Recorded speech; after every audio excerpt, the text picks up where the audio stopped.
This is the Big O Show.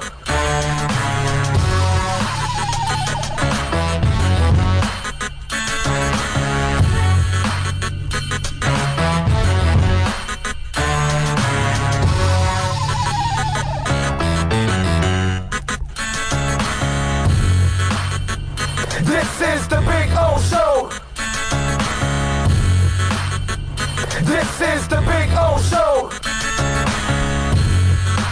All righty. Welcome back. We take you till about 2 o'clock, I think we'll go. At 1, we will, is it 1 or 1:30? When do we have Andy? We have Andy at 1:30, sir. 1:30, we will have Andy Behrens for fantasy basketball. That will probably lead into the end of the program, and then we will wrap it up for the day. Last night, the Miami Heat got it done, man, 137-106. That was a sweet performance by Jimmy Butler. He was inspired, right? I mean, that's one of those I want to stick it to Philadelphia type games. My man shot 14 of 20. He was on for 38 points, obviously his best performance as a Heat player. 7 rebounds, 3 steals. Bam added 18, 11, 8 rebounds, a steal, and a lot of patience, a lot of maturity covering Embiid because he didn't foul out. The Dragon was 4 of 8 from three-point range, 24 points. How about Derek Jones Jr., man? He was 3 of 4 from three-point range. He really, the sting of losing Winslow, and trust me, it's a loss because he helps you, not about the scoring, and thank the Lord, this is a team that really doesn't need the scoring that much. They did score 137 last night. But it's about all the other things. And Derek helps you in those areas a lot. Maybe not the ball handling part. That's where Justice has an advantage. And while Justice is absolutely unreliable because his body can't hold up, the development of Derek Jones Jr. has been priceless, really, to this team. I mean, the bench has been priceless because you think about it, you got Dragon scoring 24 points off the bench. The knock was obviously Tyler Hero with the right foot soreness. Now, apparently he was walking around fine in the locker room after the game, so it doesn't look like it's something really serious. Myers Leonard, that looks a little bit more. He was on crutches. Maybe it's more precautionary. We don't know. You know how it is with the Heat, dude. You never know with these guys. They just don't really tell you what's going on, and maybe they don't really know right now. Maybe they got to give them a little overnight or a day or two to find out where Myers is. And remember, they don't play today. They don't play till Wednesday when they take on the Clippers. So they've got a little time here to find out how bad it is for Leonard Myers. It kind of looks like the Tyler Hero thing is not going to be a long-term type thing. And you've got Olynyk there too, so that helps. That if you lose Leonard and you've got James Johnson also, that helps you there too. It's not the end of the world, but it is interesting how Myers Leonard has been a really nice fit to what the Heat are doing, and a nice compliment in a way. And it's been hell of a foresight by this team to be able to, foreshadow that and say, okay, this guy is going to fit what we need to do. And in that move for Whiteside, you got him, and it's really paid off, actually, for the Miami in so many ways, because by getting rid of Whiteside, that allowed you to develop Bam, and obviously Bam has developed into an all-star. I mean, there's no other way of phrasing it, right? 34-15 now in the season, 22-3 at home. That's one hell of a record at home. Let's see if the boys, and remember, last night, the important thing is they won the series 3-1. They own the tiebreaker against the Philadelphia 76ers. That, my friends, is huge. So you got to like that if there is a tie, Miami will get the nod because they've got the 3-1 edge in the series tiebreaker. So got the Lakers on Wednesday. Looking forward to it. So nice little game by the Heat. Good win by them. Did you hear about some of the stats, like ridiculous, The 3 turnovers. Oh yeah, are lowest ever. lowest ever. Yeah, 4 was the record per 100 possessions to have a scoring rating of 148. Yeah, it's the 5th highest in the last 20 years in a game. Yeah, you think about 82 games per team, but you do the math. It's a lot of games. 5th highest rating in 20 years. Well, I mean, they're talk about smoking. They can score. Scoring is not a problem. We smoked them. They can score, man. This is a team that has no problem putting it in the hoop, man. That was impressive last night, and against the Philly team. Although I don't know if you saw this, they were showing Simmons hanging out with Kylie Jenner before the game, and and then obviously they ended up getting smoked. I got to tell you something. That Ben Simmons kid, he's super talented, right? But as a man, I don't know what's up with him. I really don't, because he goes out with Kylie Jenner, and then Kylie's banging all these other guys, and then they go back out again, and then they're out. It's kind of weird. Like, maybe he's doing the same thing, man. He's banging a bunch of girls. I'm sure he's I'm sure he's doing it if she's doing it, but it's like, I'm not really. He doesn't want to settle down. He wants to sow his wild oats. That's fine, but I'm not really into going out with her. With Kylie Jenner while she's like banging all kinds of other guys. There, loose. You know what I'm saying? It's just like that's the part I don't understand about the dude.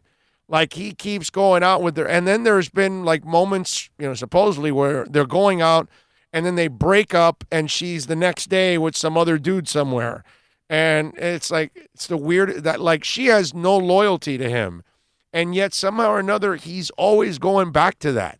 She must be great in bed. She must be phenomenal. Or remember, she's a billionaire, number one. Yeah, number two. Yeah. She's out there. She's out there on social media. That's her life. She's Kim. No, every bit of Kim. Yeah. No, you're right. Although she has a little more talent than Kim, because she actually earns her money without having to take her clothes off. Maybe she's looking to make another $500 million. Maybe she's looking for a sex tape to be released. And Well, a lot of people are hoping that a sex tape gets released from her. No doubt. We missing Winslow too. He's like one of our best defenders. Yeah, Steve, but you're not really losing any games because you're missing him. So you're really not missing him. I get what you're saying in general. You're missing the depth of Justice Winslow, but there isn't a game that you lost this year that I'm going, damn, we needed Justice Winslow. You know what I'm saying? That's just not the case. I don't believe that. He's not that big of a difference maker at this point. The fact that Derrick Jones Jr. has stepped up, that's my point, is that he's not missed that much. Only in the ball handling, maybe. That's it. So I get what you're saying for depth purposes, but overall, I don't think you're really missing Winslow. And I got to tell you something. We have to say it this way. Justice Winslow can never be missed because he's not reliable. You will miss somebody if you miss their reliability and it's not there. You understand what I'm saying? But if a guy from day one, okay, from the second you drafted him, he's never been reliable. So then you're really not missing anything. Because with Justice Winslow, the only attitude you can have, the only way you can look at Justice Winslow is, kid, you're unreliable, and eventually you'll break down again and you'll miss a bunch of games. Because that's been Justice Winslow's career. There is no way, shape, and form where you say, we can count on Justice. No. That does not exist in the vocabulary. So now that I'm thinking about it, for depth purposes, it's nice to have him, but the reality is you can never count on Justice Winslow. That's just those are the facts. Let's see. Ty from the Bronx, Big O Kraftwerk, and Dr. Buzzard and the Savannah Band. Wow, you want biopics for those. I like that. Dr. Buzzard and the Savannah Band, that's kind of interesting that you would pick that, but I would definitely go with Kraftwerk. That would be interesting. Now, they got to do it in English because, if they're talking all in German, I'm never going to understand a damn thing. So they've got to be American. They could do the German type Sprocket. Yeah, Sprockets. Yes. Mike Myers on SNL. Yeah, Mike Myers and Sprockets. Yeah. Dieter. Yeah, Dieter. Yeah, exactly. Yeah. So, yeah, let's do that. I love it. But Kraftwerk, actually, that would be really, really good because that's one of the most innovative bands in the history of music. And in the early 70s, they're going, well, we can make music out of synthesizers. And most people didn't even know what the hell it was. And they're out there making that music, and people are like, what the hell is this? But it does sound cool. And it took off. And it was a worldwide phenomenon. So, yeah, I like that one, Ty. Making their own instruments, creating their own hookups, and that would be way really cool. Ahead of their time, man. Way ahead of their time. That would be a Kraftwerk biopic would be absolutely phenomenal. I personally would love that. You know what you're going to love? Do you like the Smashing Pumpkins? You think? Huh? Smashing Pumpkins are pretty good, right? Well, they're set to release a double album this year. Yeah. Double album. It'll be released in late 2020, okay? It's being recorded in Nashville. The new disc will be a follow-up to 2018 Shiny and Oh So Bright Volume 1. No past, no future, no sun. And it will be the one that it will be a first in over 18 years to feature founding members Corgan, Chamberlain, James Iha, and longtime guitarist Jeff Schrader. Now, Corgan said, when we got back together with James, we went in with Rick Rubin and did 8 songs. And it was put out as a formal album. But I said at the time I didn't mean it. In my eyes, it wasn't an album. We didn't approach it like we approached every other album we've ever done, which is more like making a movie. In many ways, this is the first real album since the reunion where we've hunkered down and made a classic. Let's throw it all in at the wall and see what happens type of Pumpkins record. I've been working on it for over a year. It's currently at 21 songs, and we're going to release it as a double this year. This is the first album since the album that came out in 2000, Machina, where me, James, and Jimmy worked on something for a very long time. It's got a greater conceptual base, and it's probably a wider swath of music. The last one was kind of like, let me just jump in, record some stuff real fast, and let it be what it is. So I'm excited about this because we're kind of back in the lane of taking a risk and trying to bring something new to the table as opposed to just aping what we're known for. How about that? That's pretty cool. I'm thinking their last double album, Melancholy and the Infinite Wisdom. Oh, God. But think about all the songs that came. Right, Man, that was a double album. That was a double album you were talking about. Anywhere near that. Well, that's a legendary album. That's an all-time. This would be phenomenal. Yes. That's a great album, man. I love that album. And the thing about it is that you see that story, right? And it's Rick Rubin that is the producer. And Rick Rubin is a freaking legend, right? And this is how cool Rick Rubin is, because we could go back and Beastie Boys, and we could talk about I want to say he did some work with NWA too that we were just talking about. But Cage the Elephant, okay, is doing a collaborative song with Iggy Pop. Okay? Now, the Grammy-nominated album that they have, and they Cage the Elephant teamed up with Iggy Pop for a new take on Broken Boy, which is from their new album. It's the opening track from Social Cues.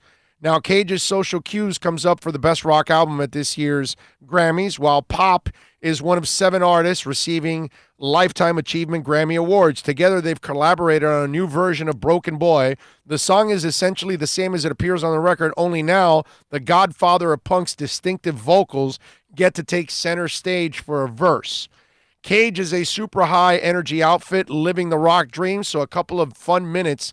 I was one of the boys, said Pop in a statement. Sounds pretty wicked to me.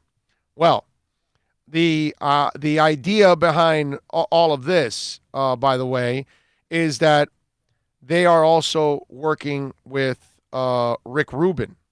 Okay, I'm sorry. They are no, not Rick Rubin. I'm sorry.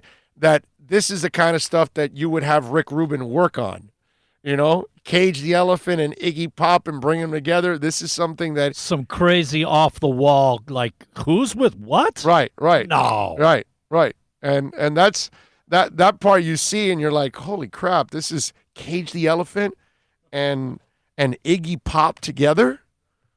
That's funky, man. And I want to hear that because I have that song. So I know that song, but I wanted to hear with Iggy Pop, and they do. If you go to YouTube, you can find it, and it's out there already, and you can hear it with Iggy Pop. That's pretty cool. So Santana now has extended its residency in Las Vegas. Okay, so if you want to go out to see them in Vegas, they've got more dates in Vegas, right? Now they recorded an album called Africa Speaks. Do you know who produced that album, Africa Speaks, for Santana? Take a wild guess. Okay, you know why? Because of Africa? No, don't even go that far. Don't look into it. Simon and Garfunkel. No, don't look into it. What have I just been talking about? Rick Rubin? There you go. Rick Rubin. Well, when you said Africa, you remember Simon's No, I got you. know? But here's a guy working with Santana and African rhythms. Yeah, that's about right. You know, I'm like, why didn't he work with Cage the Elephant and Iggy too? Because he's also working there. Rick Rubin is God, bro. I mean, you talk about one of the greatest producers of all time. LL Cool J, Public Enemy, AC/DC, Kanye West, Johnny Cash, Tom Petty, Justin Timberlake, Metallica, Slayer, System of a Down, Rage Against the Machine, Red Hot Chili Peppers, Limp Bizkit, Slipknot. I don't know. Just we could go on and on and on and on and on and talk about the Long Beach native and how many different people that he's been working with and also starting Def Jam Records back in the day.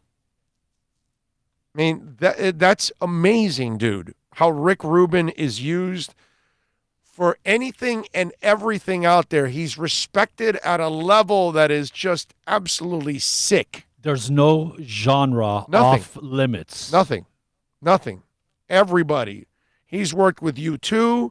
He's worked with Green Day. He's worked with Neil Diamond. He's worked with Jacob Dylan. He's worked with Weezer. I mean, it doesn't end. It's just one of those deals. That guy does everything and anything out there. It's amazing. The realm, there is no limits, man. It's Right. crazy. Right. That's a talented dude, man. Because I was going through some of the music notes that, we kind of like to talk about, and I'm like, man, the Rick Rubin ties here today are awesome. Santana in Africa and Smashing Pumpkins. And then I'm sitting there going, well, why isn't he doing Iggy Pop and what's it called, Cage the Elephant? That would be right up his alley. In fact, I would figure Rick Rubin's the one that came up with the idea of, hey, Cage, why don't you guys get together with Iggy and do this? I'm like, wow, Rick, that's a great idea.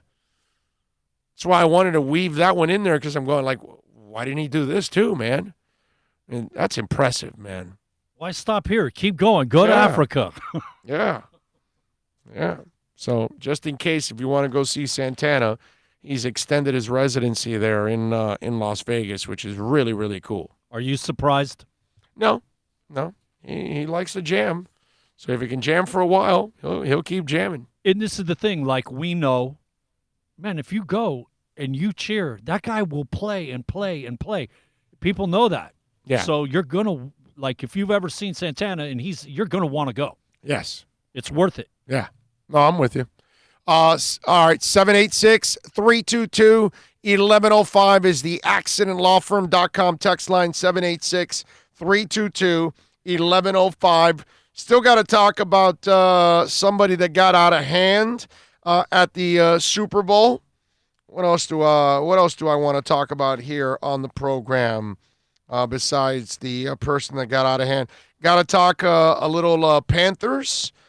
They got a nice win over Toronto. I still got some music news, a metal band that's got some new stuff that they're working on. We'll talk a little bit about that. Again, if you want to get in on the YouTube chat board, remember to give us the thumbs up while you're watching, por favor. And if you want to chime in, you got a question, a comment, an insult, a compliment, send it in on the YouTube chat board or on the accidentlawfirm.com text line, 786-322-1105. And, of course, if you want to get in and you want to become a sponsor of the program, 786-322-1105. Maybe our show can come to your business and promote it for a couple of hours. All of that. Speaking of that, on Saturday, between 3 and 7, we are going to be out at Marlins Fan Fest out there. So come on out and join us. If you plan on going to Marlins Fan Fest and you're going to pick some seats, we are going to be out there having some fun, kissing babies, pressing flesh, all kinds of good stuff. So join us if you can out at Marlins Fan Fest. If you plan on going out there, we'll be out there and we'll be live. So you'll be able to watch us on YouTube, all that good stuff. They're accommodating us. We'll have our big, beautiful tent out there. All right? So if you want to come on by, bring us some food, all that kind of stuff. Bring us anything. You want to bring us money, you can do that too, right? We'll take some money, right? I will gladly take some cash. Yeah, we'll gladly take some cash and give you a cheeseburger on Tuesday. Let me tell you about Craig Zins, Acura Pembroke Pines, the dealership that knows how to get it done. And right now, 2020 models.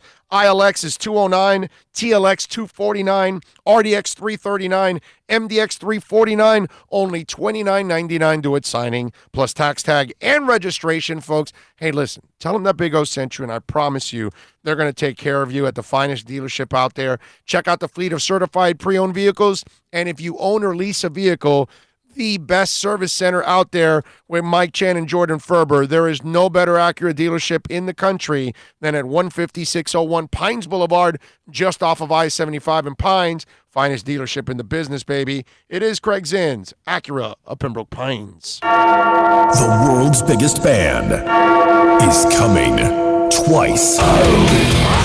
Metallica. Headlining the Welcome to Rockville Music Festival. 2 different nights, 2 different sets. The weekend of May 8th through the 10th. Go to welcometorockvillefestival.com for all information. Get your tickets on sale right now. The one, the only Metallica. Go to welcometorockvillefestival.com. Thinking about buying or refinancing a home? Act now. Home values are ticking up. Don't put off making a move any longer. Call Michael Kodsey now at Choice Mortgage Bank, 561-441-2730, while mortgage interest rates are still at historical lows. Call now to get pre-approved and buy your dream home. If you're currently paying over $800 a month for rent, call 561-441-2730 now before interest rates go up. Down payments as low as 3.5%. Veterans may qualify for no money down. If you own a home, but you're upside down, Michael Kodsey can help. If you're being denied by your bank or your loan process is taking too long, call 561-441-2730. Act now while fixed rates are still under 3.5%. Offices in Boca and Boynton Beach. Rates and terms subject to change daily without notice. Equal housing lender. NMLS 122081.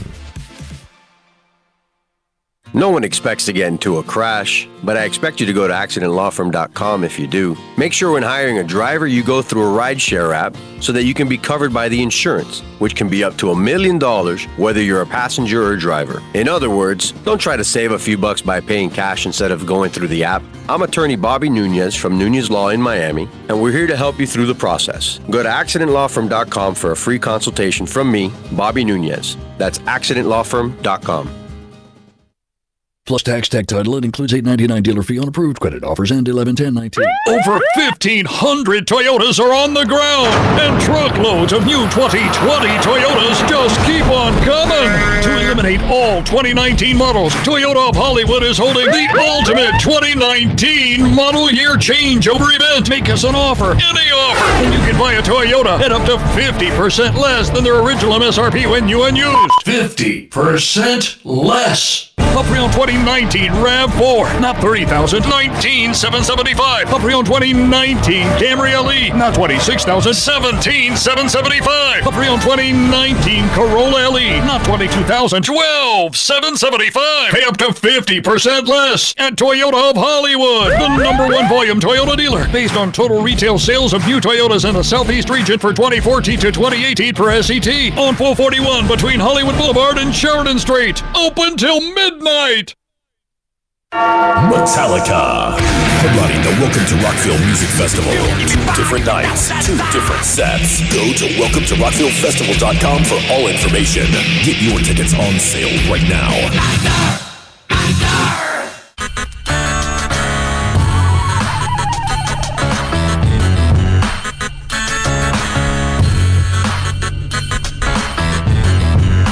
This is the Big O Show. This is the Big O Show. This is the Big O Show. This is the Big O Show. This is the Big O Show.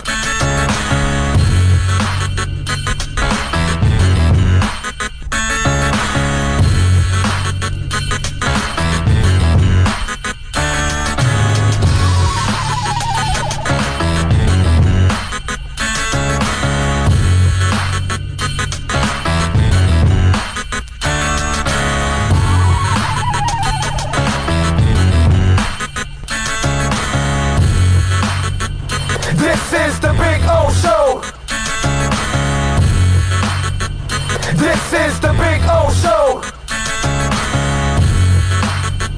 This is the Big O Show. This is the Big O Show.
O Show.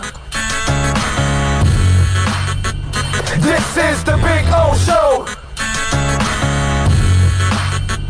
This is the Big O Show.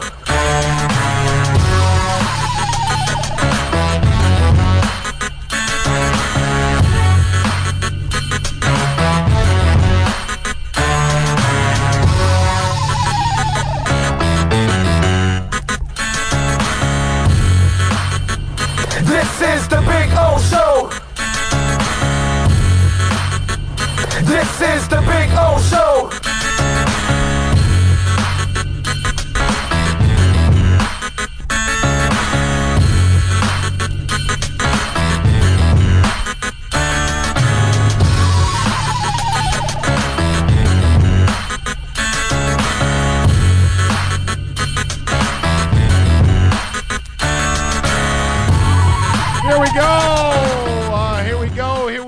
Here we go. Ready to rock and roll. Hour number 3 of the program. If you want to get in on the accidentlawfirm.com text line, it's 786-322-1105. That's 786-322-1105 if you want to get in on the accidentlawfirm.com text line. And, of course, you can reach out to us on Twitter. That's at Big O Show. As always, Doug and Victoria, again, there's the Rush lunchbox. Thank you. Thank you, as always. There's a story out there, and the challenge now for the Niners and for Kansas City to stay on top, right? Because that's kind of the challenge for any of these teams. When you win the championship, we've watched the Patriots stay on top and stay as a contender. And so the question is, it's a lot easier for the Chiefs because they won the championship. So if they have to take a step back by paying Mahomes and company, that it is what it is. And the Chiefs have, they have to re-sign a couple guys like Brashard Breeland and Chris Jones.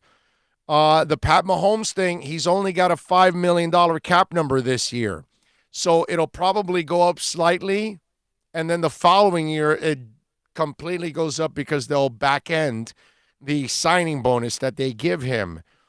And obviously, this is one of those things that took down Seattle and it took down the Baltimore Ravens, that when they had to pay their quarterbacks, it kind of hurt them in other areas.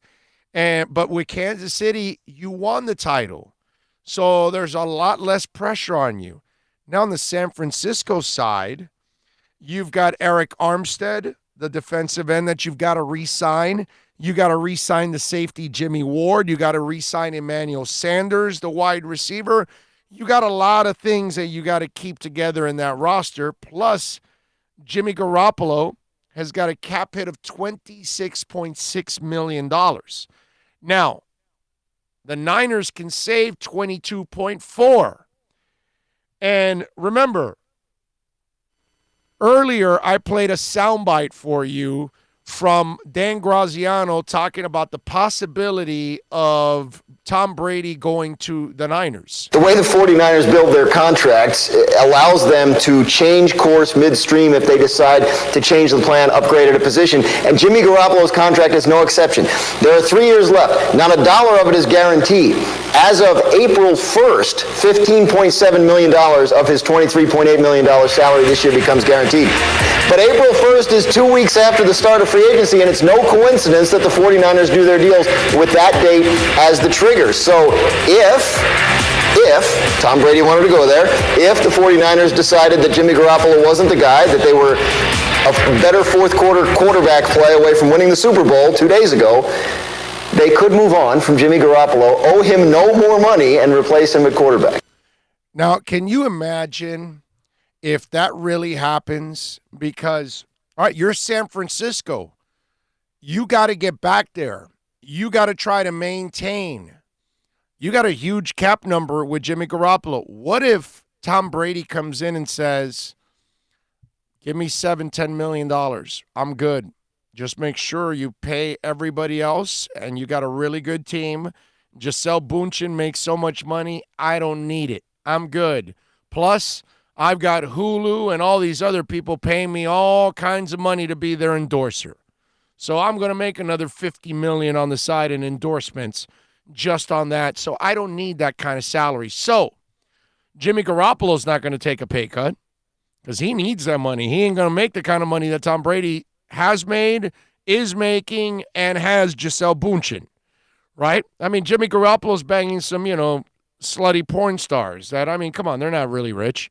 So this is kind of an interesting story because the challenge for Kansas City to stay on top, there's a challenge, but there is an incredible pressure because you've already got the Lombardi Trophy.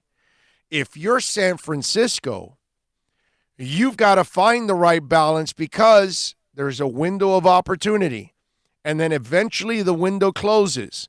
This thing that the Patriots did for 20 years of keeping that window open, those are things that never happen. So as San Francisco, you can't assume that you're going to do the same thing, and you can't assume the same thing in Kansas City. But Kansas City has no pressure. San Fran has. Because think about this. You're now Kyle Shanahan. You have choked away 2 Super Bowls in the last 4 years. Everybody's looking at you like, yo, dude, you choke in the biggest moments of your career as an offensive coordinator and as a head coach. You have chosen to do the wrong things at the wrong time, and you've cost your team. So how many more opportunities do you get if you're Kyle Shanahan? Think about that. You've already made it as an offensive coordinator, and now you made it as a head coach. How many more? If you're John Lynch, you're sitting there going, I would have taken that timeout with 1:39 left and stayed aggressive against Pat Mahomes. My guy went conservative. It's kind of weird, right? That Shanahan goes conservative before the half with plenty of time to drive downfield, but then he tries to get aggressive late in the game by throwing. How is that possible? It was supposed to be the other way around. Throw, get aggressive before the half, try to put on more points since you get the ball in the third quarter, and you get another opportunity to score so you can put Pat Mahomes behind the 8 ball. Weirdest thing. So if you're John Lynch, you're going, how many more chances do I get as a general manager? So can you imagine if Brady really decided to go there? And then on the flip side, you're Garoppolo. You sat for 4 years behind that dude. And now he comes 3,000 miles across the country and takes your job.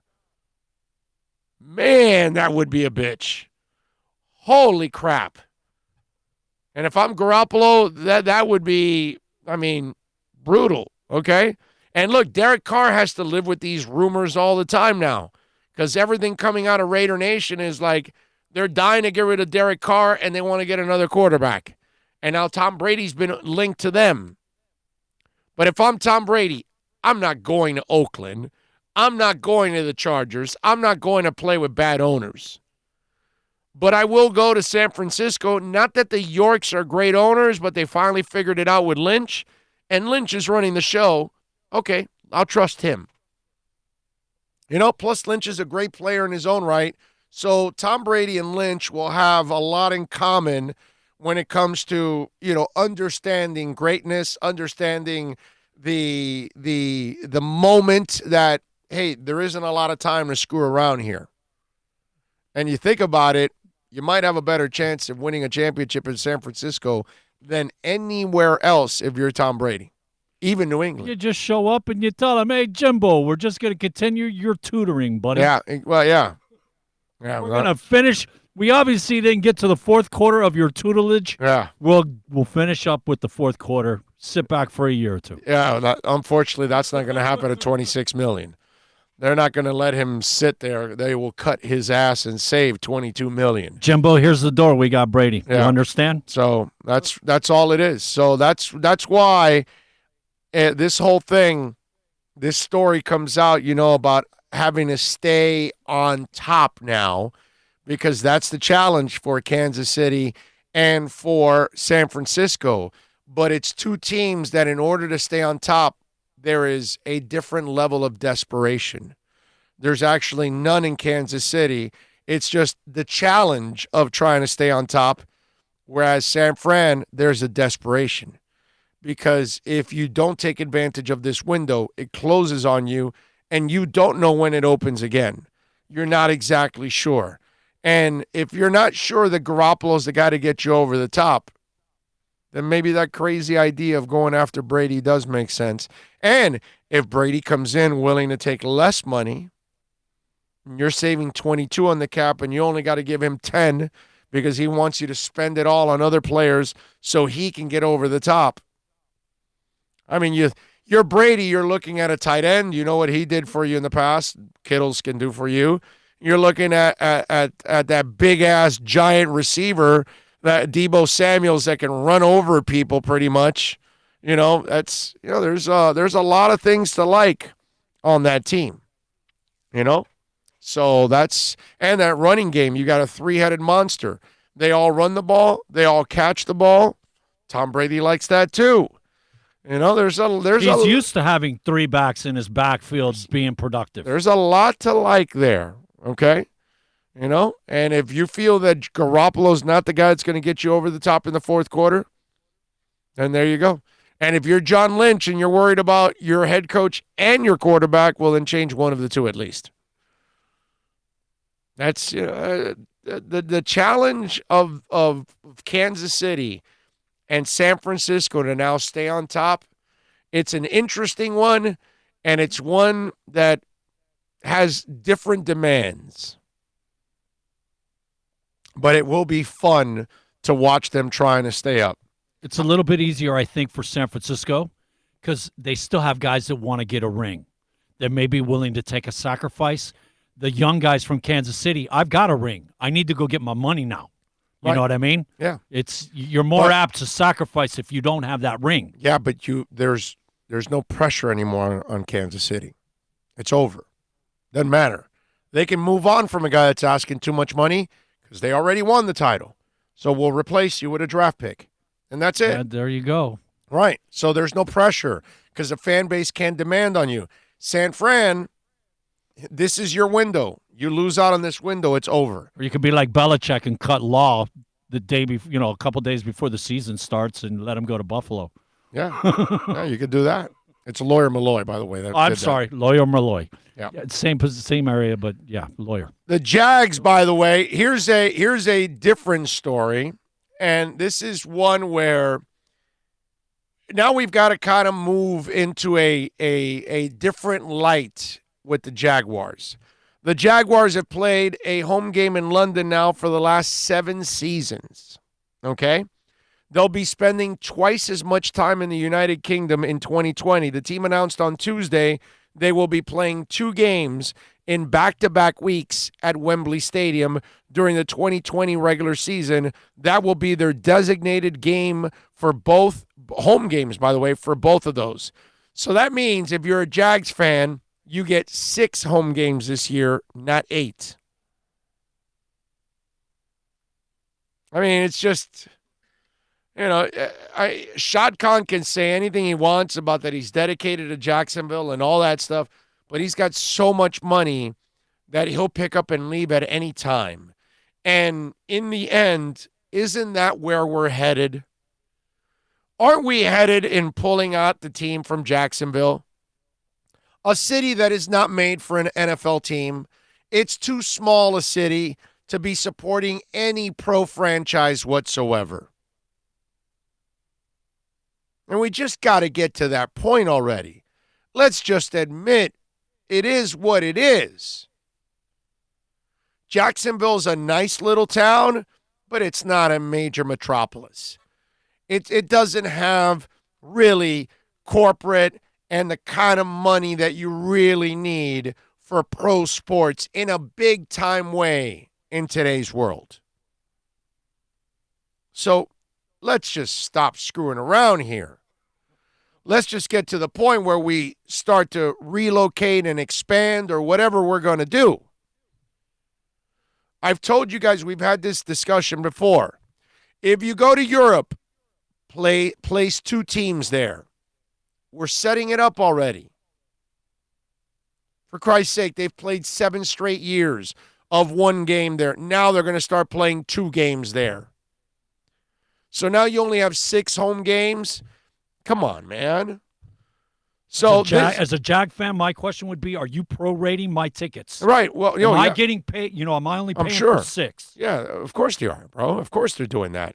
But it says the significant change to the Jag schedule comes at the same time that the team is developing a $500 million project in Jacksonville that will result in entertainment, residential, and hotel properties near TIAA Bank Field. Owner Shad Khan said in a statement that both the projects and the London excursions are vital to the franchise. Yeah, because in order for him to make money, he's got to create other things that will generate revenue to offset the fact that he doesn't make as much money from the NFL team. This isn't about next season or the next few seasons in Jacksonville, but really the next 10 to 25 years and beyond, Khan said. There is no better time than now to capitalize on the opportunity to play 2 home games in London, where we will continue to develop our loyal and growing fan base there and throughout the UK during a period in which I will be focused heavily on creating a new downtown experience that we want, need, and must have here. We have an exceptional opportunity right in front of us for Jacksonville to meet its potential and be the city I imagine we'd become. And I arrived here in 2011. I am optimistic and believe it will happen. The dates and opponents for those games have not been announced, although the Jags have announced that home games against the Bears and Steelers will take place in Jacksonville. They're also set to host the Colts, Titans, Texans, and Browns, Lions, and Dolphins. So 2 of those will be in London. We don't know which ones. It's just hard to see the future continue in Jacksonville when you're eliminating home games. It's not like you're eliminating the preseason games. You're eliminating the home games. You know what I'm saying? Well, his statement that I've been there since 11, we were and I have to go over here to subsidize, my earning where I wanted to be. I mean, he's telling you flat out. Right. Well, but he's also doing it by building an entertainment complex in Jacksonville. It says entertainment, residential, and hotel properties. So this is all ways of him generating money. And I'm sure Jacksonville made it easy for him to acquire that land and all of that because, again, he's a power player that is bringing a lot of clout to Jacksonville, something that they have none of. And so they need as much as possible, but it's so weird that you're trying to move forward by having less of an imprint in the city. And you're as concerned about building a fan base across the pond. It's just a really odd way of doing business. Hey, listen, maybe it's the only way to keep the team in Jacksonville. That, I need to generate revenue in other ways, and then I can keep the team even though the team is not producing as much, but I'll be producing money in other ways from the city. It's so odd. It really is. And where it makes it difficult also is you aren't winning. So if you don't win in that town, we've all seen it. You're tarping off parts of the stadium because it's not a major metropolis. So if you don't win, there's no way of really trying to pull people from even other parts of Jacksonville that are the extended parts of Jacksonville that people will travel to come see the team. Because when you are really good, yeah, you'll get a crowd in there. But when you're not, then we know what ends up happening. And so there's a lot of pressure to be a really good team on a consistent basis. And you have to do it on a year in and year out basis so you can keep that kind of attendance. Because they proved it in the mid-90s. When they were really good and they were going to AFC championship games, I think they went twice, right? Once or twice? Or maybe the second round or whatever it was with Coughlin, they were packing it in. But then once those teams went, Brunell and Boselli and Hardy and all those guys disappeared, your attendance disappeared too. So they're as fair weathered as it gets. So is that what he needs? He needs to build this entertainment complex to offset what he's not making from the football team. And then he needs to go across the pond to offset what he's not making with the football team in Jacksonville. I just find that kind of weird. That eventually, let's just not screw around anymore. Let's just call it what it is. Jacksonville's a minor league town, and they shouldn't be hosting an NFL team. That's all. They're an XFL town, not an NFL town. They're a UFL town, not an XFL town. They're an Arena League town, not an NFL town. That's probably the problem with the Jacksonville area. 786-322-1105. Let me tell you about Toyota of Hollywood. We'll be there broadcasting live on Thursday, where they've got over 400,000 square feet, state-of-the-art facility. They're open till midnight. They're the number one volume Toyota dealership in the Southeast United States. Nobody better. Folks, don't make your payments until 2021. They've got 0% financing for 72 months. Those programs and others are available to you. Get on down there, see the largest selection of Toyotas anywhere here in Florida, and you can check it out for yourself. So if you want a Corolla, a Tundra, a Camry, you want to get the largest selection so you can pick the car you want, the color you want, the style you want, the model you want, but more importantly, the price you want. And it all happens at 1841 North State Road 7. Make sure you tell them that Big O sent you. They will take care of you at Toyota of Hollywood. No one expects to get into a crash, but I expect you to go to accidentlawfirm.com if you do. Make sure when hiring a driver, you go through a rideshare app so that you can be covered by the insurance, which can be up to $1 million, whether you're a passenger or a driver. In other words, don't try to save a few bucks by paying cash instead of going through the app. I'm attorney Bobby Nunez from Nunez Law in Miami, and we're here to help you through the process. Go to accidentlawfirm.com for a free consultation from me, Bobby Nunez. That's accidentlawfirm.com. Thinking about buying or refinancing a home? Act now. Home values are ticking up. Don't put off making a move any longer. Call Michael Kodzie now at Choice Mortgage Bank, 561-441-2730, while mortgage interest rates are still at historical lows. Call now to get pre-approved and buy your dream home. If you're currently paying over $800 a month for rent, call 561-441-2730 now before interest rates go up. Down payments as low as 3.5%. Veterans may qualify for no money down. If you own a home, but you're upside down, Michael Kodzie can help. If you're being denied by your bank or your loan process is taking too long, call 561-441-2730. Act now while fixed rates are still under 3.5%. Offices in Boca and Boynton Beach. Rates and terms subject to change daily without notice. Equal housing lender. NMLS 122081. America's safest and best-selling compact luxury SUV is at Acura of Pembroke Pines, and this is how we do it. RDX, $339 a month at Acura of Pembroke Pines, the #1 volume Acura dealer. The world's biggest band is coming twice. Metallica. Headlining the Welcome to Rockville Music Festival. 2 different nights, 2 different sets. The weekend of May 8th through the 10th. Go to welcometorockvillefestival.com for all information. Get your tickets on sale right now. The one, the only Metallica. Go to welcometorockvillefestival.com.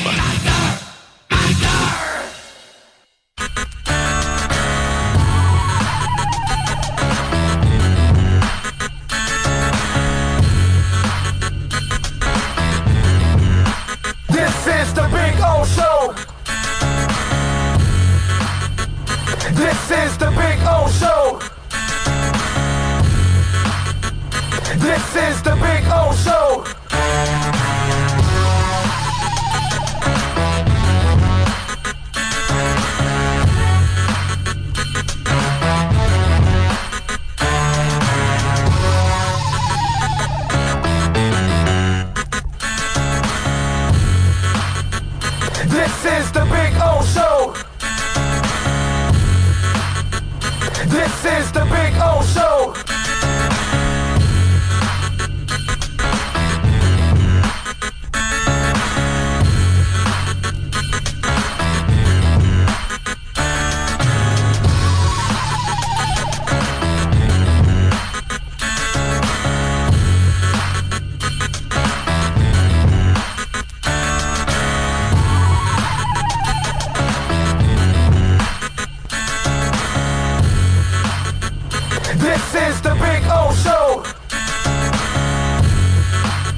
is the Big O Show.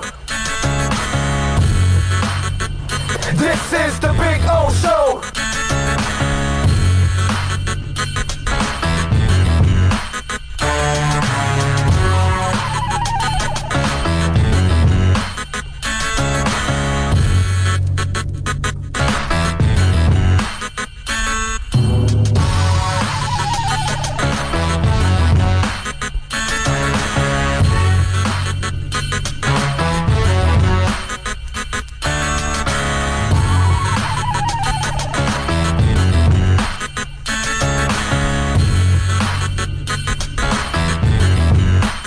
This is the Big O Show.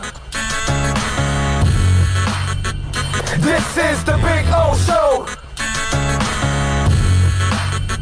This is the Big O Show.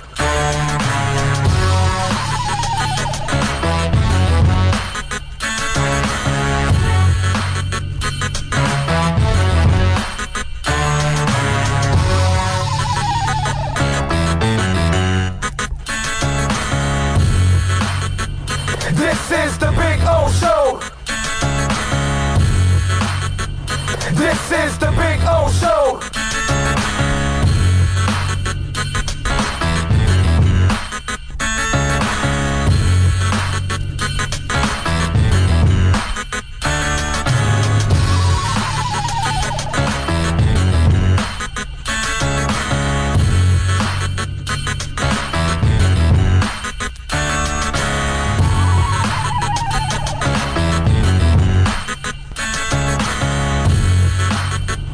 This is the Big O Show. This is the Big O Show. All righty. This is the Big O Show. And don't forget, at 1 o'clock, we are going to be joined by Manny Navarro in our Caneswear Miami Hurricanes report. So we'll talk all things Miami Hurricanes with Manny at the top of the hour. Got a bunch of things to talk about with him. Speaking of Canes, last night, Baylor beating UConn. Largest loss they ever had at their stadium on the campus. Okay. Do you know they showed the top four? Our Lady Canes in 1992, the 16-point win we had against them, it's number 4 all-time. Okay. Biggest win at UConn. Okay. Not bad. Feel good about the Canes. All right. Speaking of women, did you guys see the IG model that tried to get on the field at the Super Bowl? Anybody catch that? Did she have her clothes on? Well, she tried not to have her clothes on. Her name is Kelly Green, a.k.a. Kelly K. She was trying to run onto the field. So the IG model got tackled right away when she jumped over the railing in the Super Bowl, which, you know, first of all, look, unless you're back crap crazy, then I understand. If you're not crazy and you're doing it for any other reason, you're just an idiot. And this moron, because she is, this is a mindless dumb bitch, basically. Seriously, she's just, I'm serious. You paid for a ticket to Super Bowl to then jump the rail because you want to show your ass off so you can get a couple of extra followers on Instagram. You're a stupid bitch. I mean, seriously, just you paid a lot of money to get arrested. So let me see. You paid for a Super Bowl ticket, then you also trespassed. You got arrested. You're facing like a year in jail, which I know you'll plea bargain or whatever. And if you have no record, you probably won't serve a day in jail except for the a couple of hours or whatever you were in the holding cell. You're a stupid bitch. You are. You're just an idiot. You're useless to me in this world.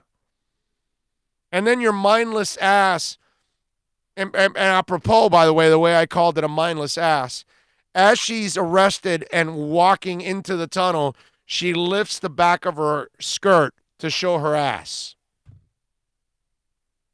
That was her entire idea in the Super Bowl. If you want to see her picture, there you go. Okay. I mean, not a bad-looking girl. a moron, a dumbass, again, a stupid bitch, because you're anybody's a stupid bitch if you go out and buy a ticket to an event just to get arrested. Okay? You're a stupid bitch. And kind of like, remember that dude that we talked about in the Iron Maiden concert that we walked away and he's just throwing up in a big cup? You're a stupid bitch. You're going to go to a concert. You're on the floor, by the way, because we were literally, I want to say, like 9 rows off the stage. So the guys in the 10th row behind us paid some money to be there, and you're so drunk you can't even see the concert, and you're just there throwing up in your cup. You're a stupid bitch. Guy or girl, it don't matter to me. You're a stupid bitch. You remember? I mean, you're going to get arrested in the Super Bowl to get a couple of extra followers on IG.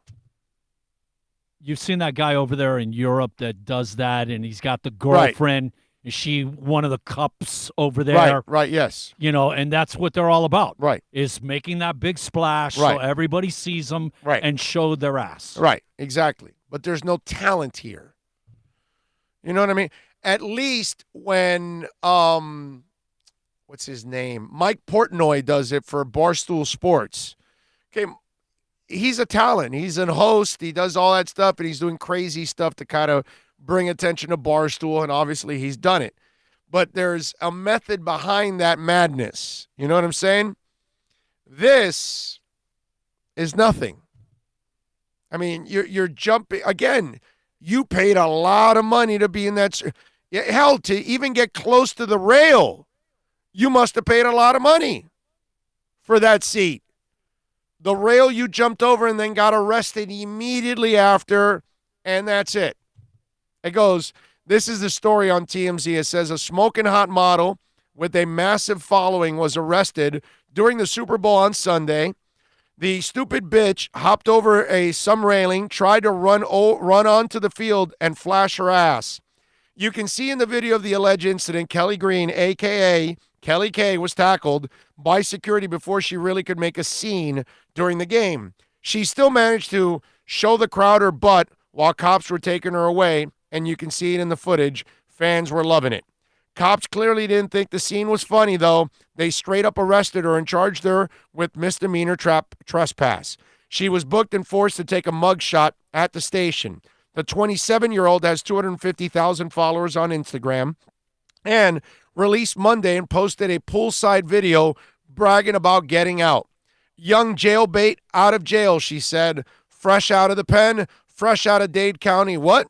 Green faces up to 1 year in jail if convicted on trespass charge. But let's get real. She'll likely cut a deal and won't spend a minute behind bars. And there you go. Just her running her mouth. If I'm the state attorney's like, you know what? You're gonna pay. You're gonna go to jail for a little time. And she has a nice ass. Yeah, she does. Yeah, she does. She's got a nice ass, but I mean, you're a dumbass. So that's what people are doing to get attention. Really? Is that a woman that any of you want to be attracted to? Outside of just sleeping with her, that what other use is there with that? You know who set this precedent? Kim Kardashian. Yeah. You know, no talent, no this, give porn video out there. Hey. I mean, give me a break, dude. This is just some loser stuff that we've got going on in this world. Seriously. That's what gets you going. NorCal says, Big O, one of my buddies was at the Super Bowl and took a pic of a guy sleeping during the game. Oh, yeah, we talked about it yesterday. He also had an empty seat next to him. That was a super expensive nap. Yeah, we talked about that. How can that guy? I mean, that guy won't let it live down. Yet we had that segment yesterday on the show. You really think this IG model actually paid for her ticket? Yes, I do. Yeah, I believe she paid for her ticket. Yes, no doubt in my mind she paid. If she's doing mindless, stupid things like this, she's dumb enough to pay for a ticket to do this. Yes. Yes. You know No why doubt. she's stupid? Do you remember the girls that did the thing with Miami Beach, the cop walking in front yeah. of? Yeah. She didn't have a hookup. She didn't have like security No. or somebody so she could at least get her flash in. Right. You know, bottom line. Yeah. Yeah. No, she's just a regular Joe jumping a fence and getting arrested. So, yeah, I believe that she's dumb enough to pay for that because she thought by paying for that ticket and getting there and doing the stunt, it would be well worth the ticket and the arrest. So, yes, I do believe she paid for it. There's no doubt in my mind that she paid for it. Yep. Let's see. Ivan Chicola says, no way, some sugar daddy did. All right. Well, I don't think she's smart enough for that. Okay? I really don't. She's probably from the great state of Kansas. Yes. Home of Kansas City. Right, Trump? 786-322-1105. Man, everybody slammed Trump after that. Everybody. Entertainers, musicians, people, you name it, just regular Joes. They all went after Trump for that one, man. That was classic. That was funny. That was funny, I got to say. That's one that you got to give it to the Prez. He gave us some serious entertainment with that one.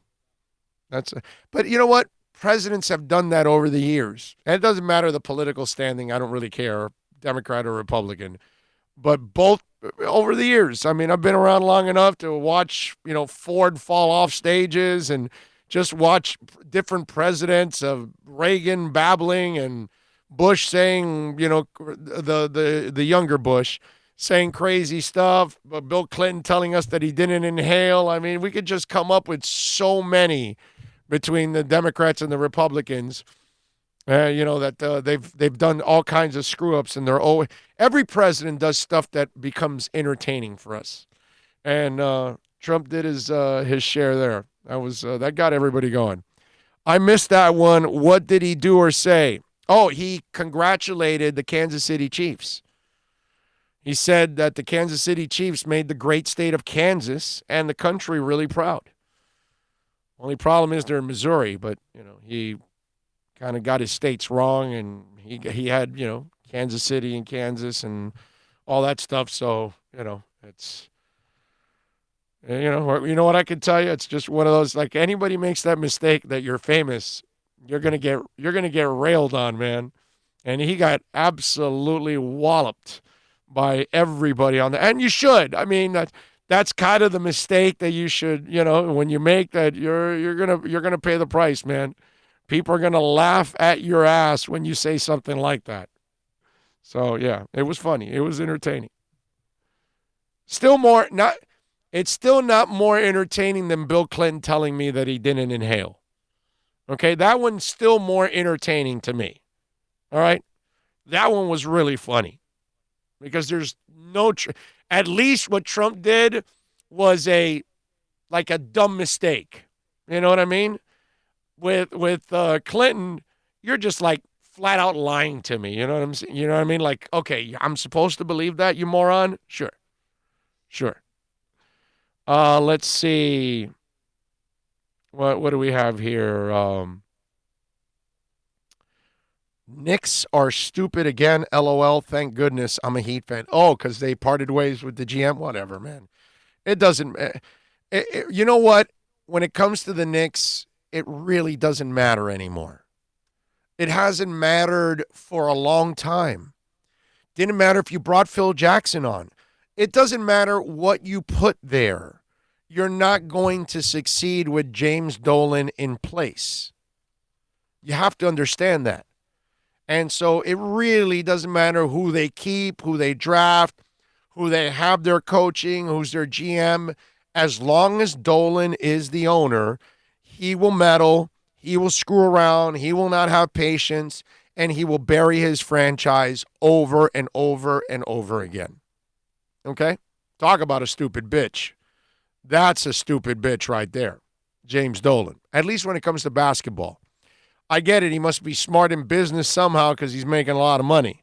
But when it comes to basketball, that's a stupid bitch right there. All right? No other way of phrasing it, as they say. Oh, God. And for those of you that don't know, if you haven't heard the news, the Knicks felt like they had to make some news and part ways with their GM. So they are now moving on, and I guess, they fired their coach, and now they're firing their parting ways with their GM. So, it is what it is. What can I tell you? The Knicks are going to go nowhere when it's all said and done. But that's fine. That's the way they want to be. I think it's great, man. What, the Steve Mills got fired? No, that the Knicks are doing this, just like the Jets. Keep Gase. That's great. Oh, yeah. No, that one's really good. Keeping Gase around, that's a winner. But Steve Mills, I mean, in the end, he wasn't going to make the difference because the owner wasn't going to let you. And whether you think, keeping him or letting him go is a mistake, it's the Knicks. So let's just fire the team president and get rid of him, and we'll move on. The fact that they're 15-36, it's all his fault. No, it's the guy above. People don't want to go there. People don't want to play there. You're not going to get great coaches to coach. You're not going to get a great GM to take over. None of that. That's why I tell you guys that Tom Brady does not go to the Raiders or the Chargers. I just can't see that. It doesn't make any sense. Just like if you're a good GM or you're a good head coach, why in the world would you take a job for James Dolan? Why would you work for that stupid bitch? That's the term today. That's the term of choice. Stupid bitch. Nothing wrong with that. All right. Are you ready for a new Judas Priest album? Huh? Are you ready to rock with a new Judas Priest album? You are going to get that, ladies and gentlemen. Firepower was absolutely awesome. So Priest now put out a post. Richie Faulkner put out a tweet that showed, this is pretty cool, it showed Halford and Glenn Tipton.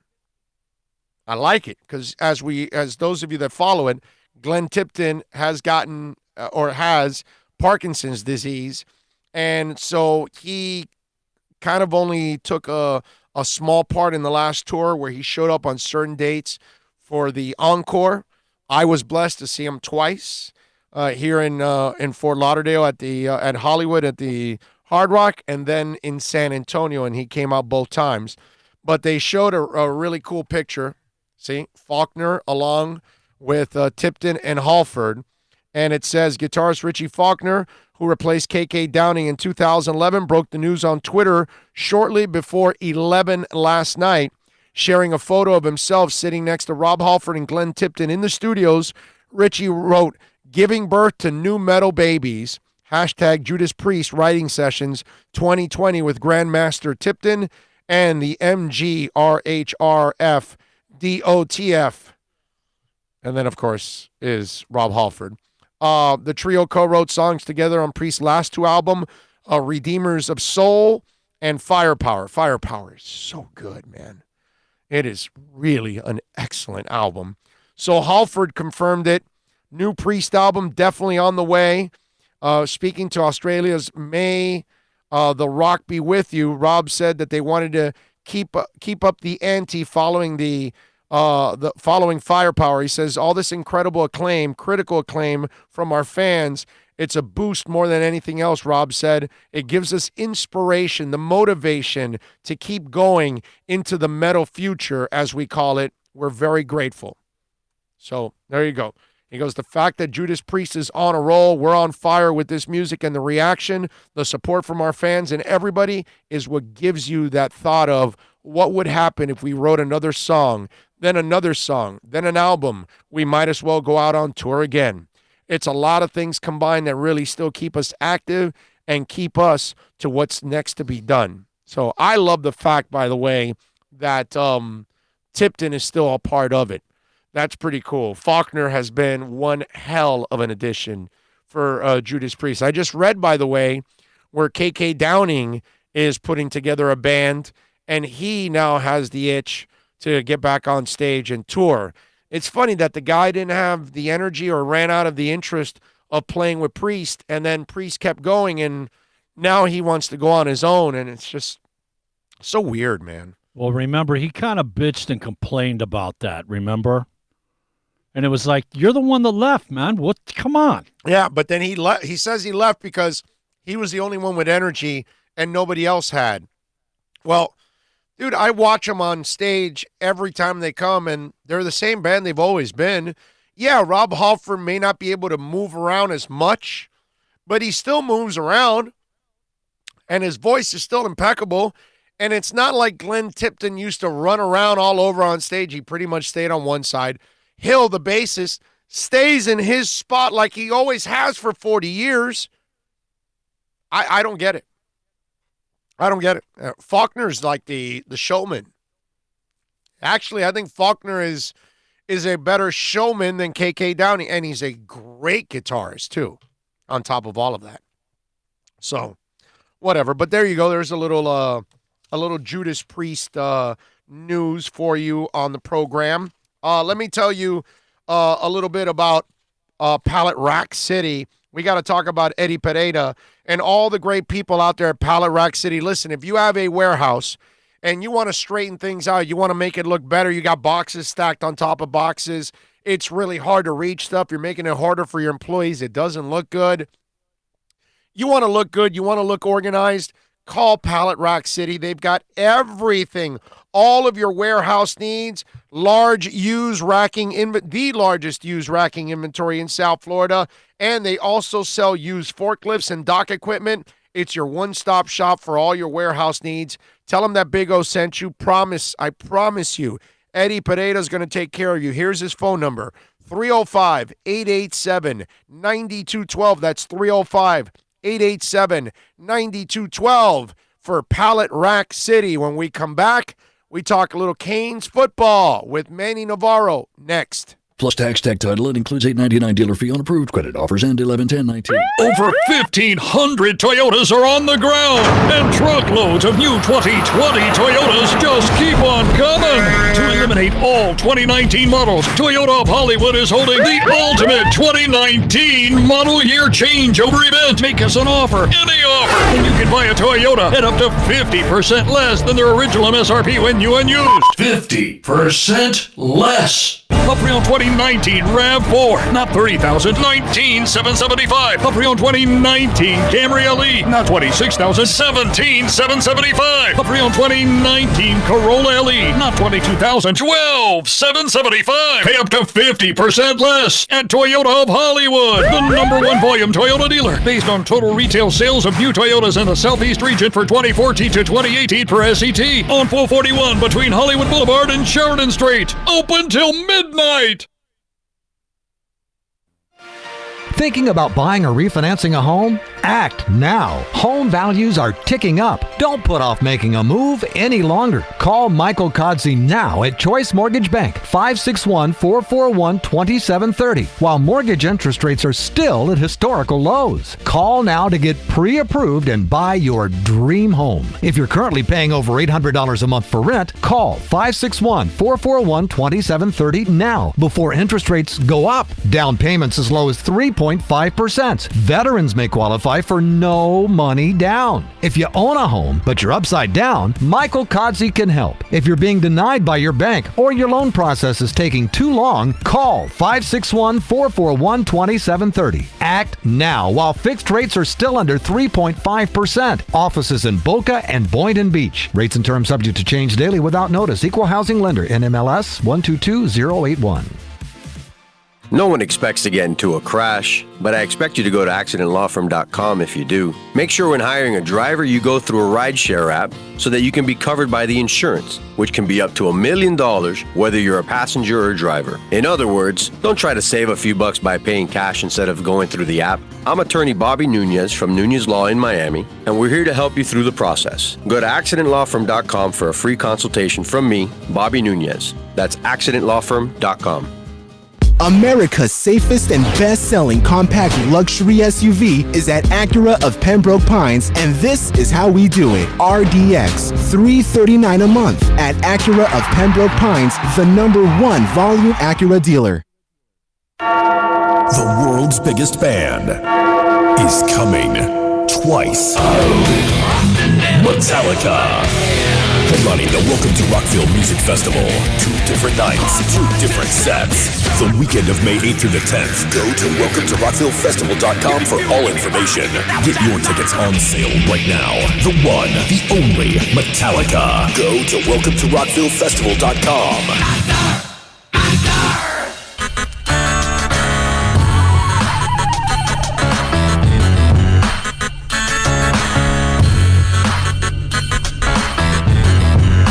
This is the Big O Show. This is the Big O Show. This is the Big O Show.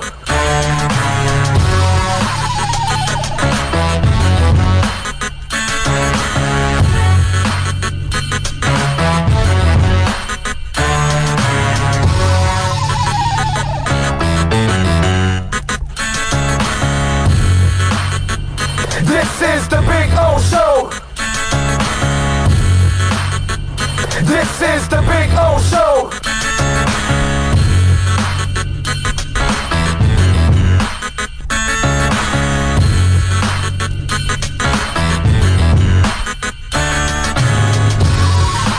All right, we are back. We're going to get in contact now with Manny Navarro from The Athletic. He covers, of course, your Miami Hurricanes on a daily basis for The Athletic. So we'll have a little fun with Manny. And if you have any questions that you want me to ask Manny about your Canes, post them there on the YouTube chat board. Of course, you can also send them in on Twitter at Big O Show. You can send them in on the accidentlawfirm.com text line, 786-322-1105. That's 786-322-1105 if you want to get in on the accidentlawfirm.com text line. And, of course, you could follow Manny on Twitter at Manny_Navarro. And catch his work there at, of course, The Athletic. We got Manny. Our Caneswear Miami Hurricanes report is on the air. We do it every week at this time. Manny, how you doing, my brother? I'm doing great. How are you? Very good, man. Can't complain. So they've got a new hire, a recruiting type guy that can't go out to recruit, but can only recruit inside. So walk us through all of this. Well, you're talking about the Ed Reed hire? Which hire are you talking about? No, the one after Ed Reed. The, what's his name? Oh, Telly Lockett? That's it, Lockett, yes. That's it. Yeah, well, Telly is, obviously he's been a college assistant coach at multiple schools, and he's, former head coach at Miami Central. When Dalvin Cook and Joe Yearby and those guys were around winning state championships. And so Telly's very well connected in the city, played at Northwestern High, and so they're bringing him in as an offensive analyst, which is basically what a lot of these SEC schools do. They hire all these guys as analysts because we can't put them on the coaching staff. And basically what they're there to do, besides give their input in the game plan and so forth, is help with recruiting when these kids, either through social media or through whenever they make visits on campus. That's when they're allowed to sort of make their impact. So, the 10 assistant coach, the 10 assistant coaches and the one head coach are the only ones allowed to sort of go off campus and recruit. But listen, man, between social media, Twitter, everything else, it doesn't matter. It's like these kids are going to get contacted, and I'm sure Tully Lockett will be involved in recruiting and helping Miami out. All right, so let's get to the Ed Reed hire. What are your thoughts on the Ed Reed hire? Well, I mean, look, I know people look at it and say, well, what's Ed really going to do? What kind of impact is he going to have? To me, anytime you bring in a recognizable name, a Hall of Famer, like Ed Reed, it's a good thing, to have more of those guys around on a regular basis. Now, Ed's been very involved as it is behind the scenes, talking to Manny Diaz and coming in and giving speeches and talking to guys periodically. Seems like this is more of a commitment from him. I don't know how much more of a commitment because, he's still a very busy guy. But my thought is that, on all the recruiting weekends and certainly during the season, when the team is game planning and preparing, he's going to be around the kids. He's going to be an overseer of everything and try to influence things in a positive way. And, coaching, no, he's not going to be coaching, but he will be in meetings. He will be around Manny Diaz and trying to make this program better. And I got no problem with that. I think the more positive influence you have, the better, especially nowadays. It's really hard to get kids to listen. And I think, Ed Reed's voice carries a lot of weight, and so I think kids are going to listen to him. Do those kids know him?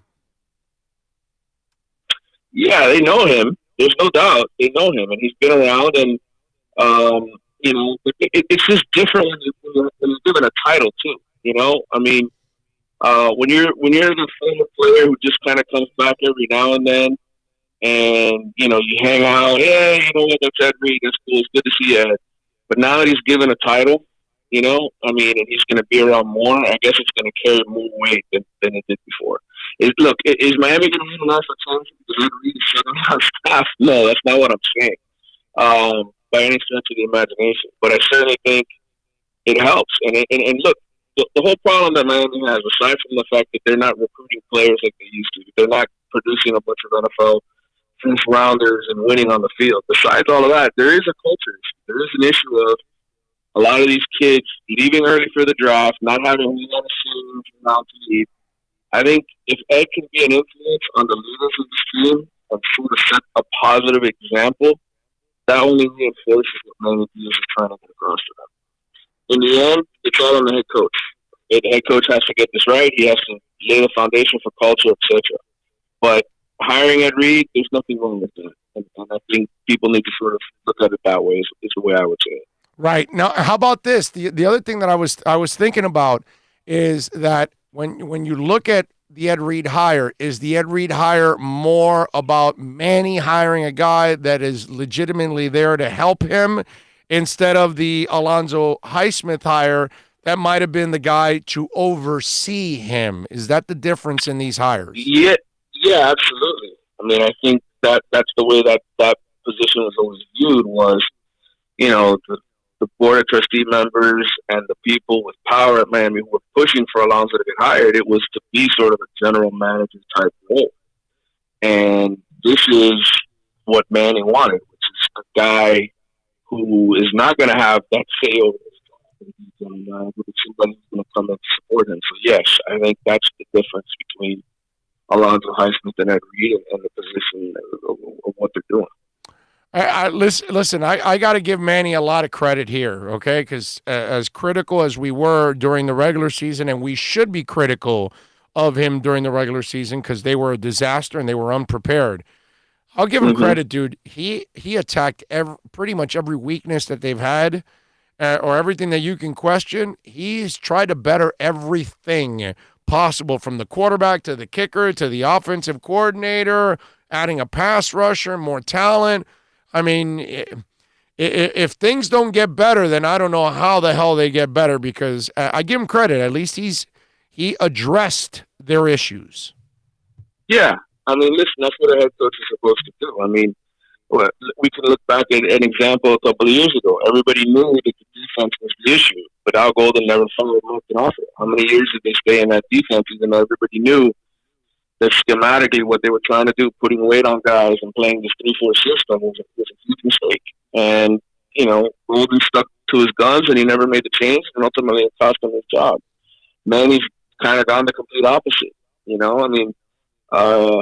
He's making changes philosophically, changing the entire look of the offense, changing the coaching staff. Like you said, going out and getting a graduate transfer quarterback. There's a lot of college coaches, I know it's becoming more popular now, getting the grad transfer quarterback, but, I think foundationally, I think a lot of them prefer it. If you get a 4-year guy who's going to be on our system versus let's just, instead of just plucking somebody off that we don't know how they're going to fit into our program. So Manny's going on a lot. He's making all the changes that he needs to make to try to fix this thing. So you certainly can't blame him for sitting on his hands and doing nothing, because he's done the complete opposite of that. What's the latest in transfer portals, in or out? Yeah, look, you look at the roster, to me, I think there's going to be more guys who leave probably after spring football. It's just the way things work now. As far as scholarships, Miami doesn't really have much in the way left of what it can use from 25. Manny, you've been going in and out a little bit there with your voice. That sometimes you get it gets to a point where we can't understand what you're saying. So try to. I apologize. Yeah, it's all good. Go ahead. I don't know if the phone connection is bad or what on my end. It probably is. But what I was saying was that ultimately, I think after spring football, there's going to be guys who leave. There always is, guys who look at their situation on the roster and the depth chart and say, I better go somewhere else because I'm not going to play here. So I would think that at the end of spring football, there will be more guys who decide to leave. But as far as adding, there's not a lot in the way of available scholarships because you have that 25 limit. So I would think here that, they're pretty much up to the limit to this point. If they add somebody, it'd be 1 or 2 guys. But there's really nobody at this point who's being discussed as a realistic option. All right, Manny Navarro. Of course, you can follow him on Twitter at Manny_Navarro, and you can catch his work, of course, at The Athletic. Somebody's asking me here, Ray is asking to ask you about Isaiah Dunson. He says, I thought he was committed and he had signed with Miami. I have no idea who that is, so you tell me. Yeah, he's a commitment that they got last month in January, a 4-star cornerback out of the Georgia area. As far as I know, he's supposed to sign with Miami tomorrow. Now, I don't know if something has changed here at the last minute, but I think, Miami coaches were expecting him to sign and be part of the class. I'm going to the kid's Twitter account now. He still has a photo of himself up with his arms extended in a Hurricane uniform. So I don't think anything's changing, but who knows? Maybe that guy's hearing something else on the internet or something that I don't know about. Manny, what are you hearing about Diaz's tenure for next year? Is it something that is being talked about in the hierarchy about he's got to show us a lot this year? Is it a prove it type year? What are you hearing behind the scenes? Yeah, I think it certainly is a prove it type year for him, and I think by most standards you would think, hey, you're not going to fire a coach after 2 years, but it certainly has gotten to that point in college football where other schools have done it. Florida State obviously just did it. So I think if Miami comes out and they have another 6 or 7 win season and there really is no progress, then I think Manny's certainly somebody who's on the chopping block, somebody who could be fired. Now, granted, he signed a 5-year deal and would have to be paid off, as far as what's owed to him. But that would be technically 3 more years after this year. So I don't know how expensive that would get for Miami and what kind of buyout deal they have in place with Diaz. But, we know Miami's not the kind of school that spends a whole lot of money on coaching prospects, etc. They're not going to break the bank.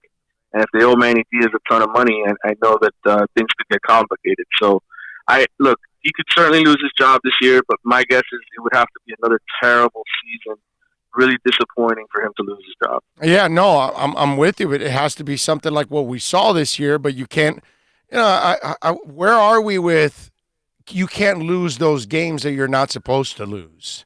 So what happens if because it's a pretty easy schedule that they've got coming up. This is one of those schedules that kind of like the one you had this year that you should have won 10 games.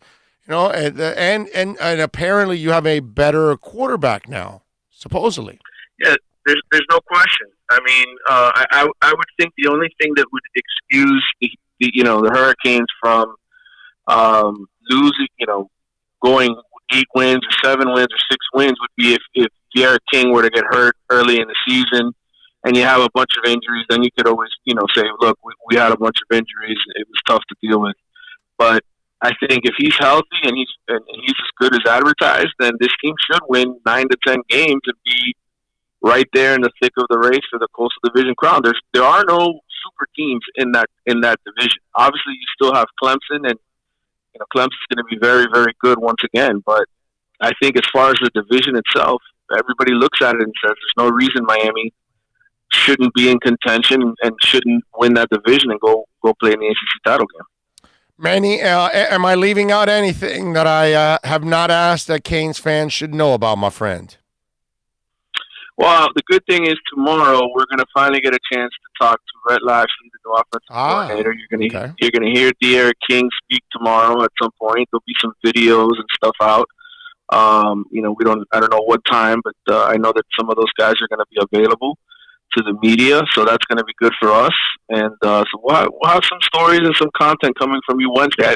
There's not going to be a whole lot in the way of news from signing day because, like I said, now college football has transitioned to really where the early signing period is everything. And if you don't have much in the way of scholarships left after transfers, you don't get a lot of action on National Signing Day, February 5th. But as far as everything else is concerned, tomorrow will be a good day for Hurricane fans to get to hear from Lashley, to get to hear from D'Eriq King and probably Manny Diaz as well.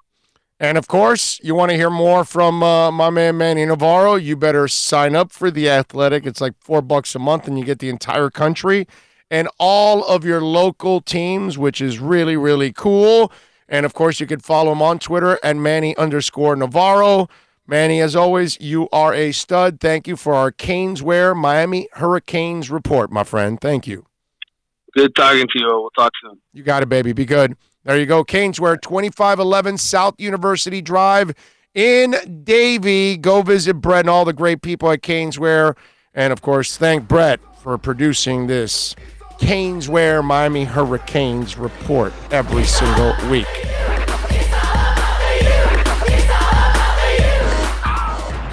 So another earthquake hit Puerto Rico, 5.0 a couple hours ago. Is this an aftershock?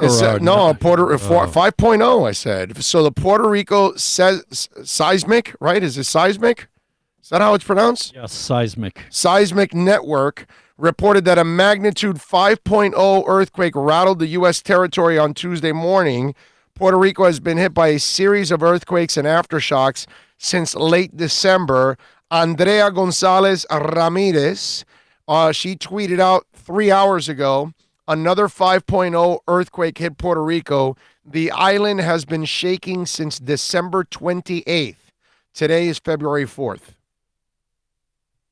Okay? Well, those aftershocks could register as a hurricane. I mean, an earthquake. Hurricane? I'm sorry, yeah. No, but these are earthquakes, bro. I just said it was an earthquake, okay? Stop with that stuff.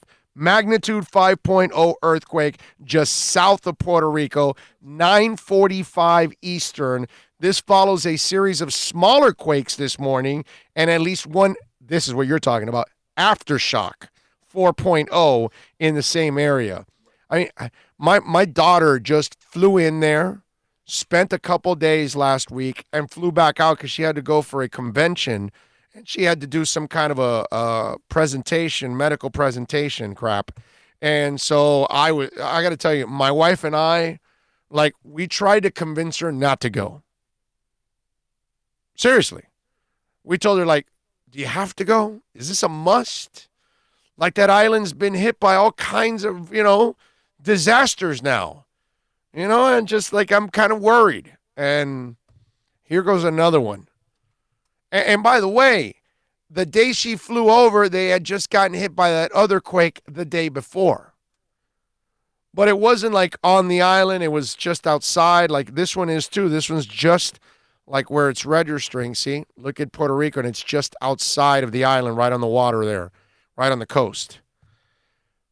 Wow, doesn't that kind of make you feel strange that they keep suffering one quake after another, after another, after another?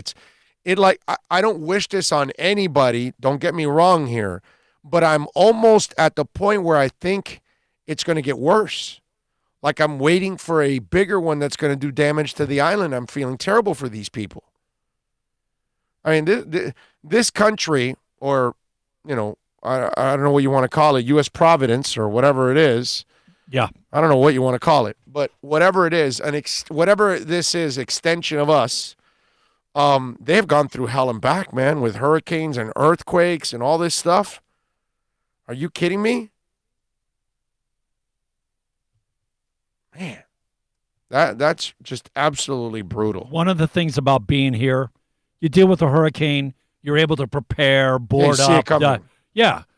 The idea, you want to be on stable ground, feet planted firm, solid. But nothing's... The fact that the ground's going to open up and swallow you, that's not cool. Nothing's perfect, man. Of course, but they got. You're in Oklahoma. It's tornadoes. Tornadoes, here, it's hurricanes. And tornadoes Other are bad places because are you get earthquakes. a half a minute, whatever it is, Yeah, a couple minutes you notice. don't even know.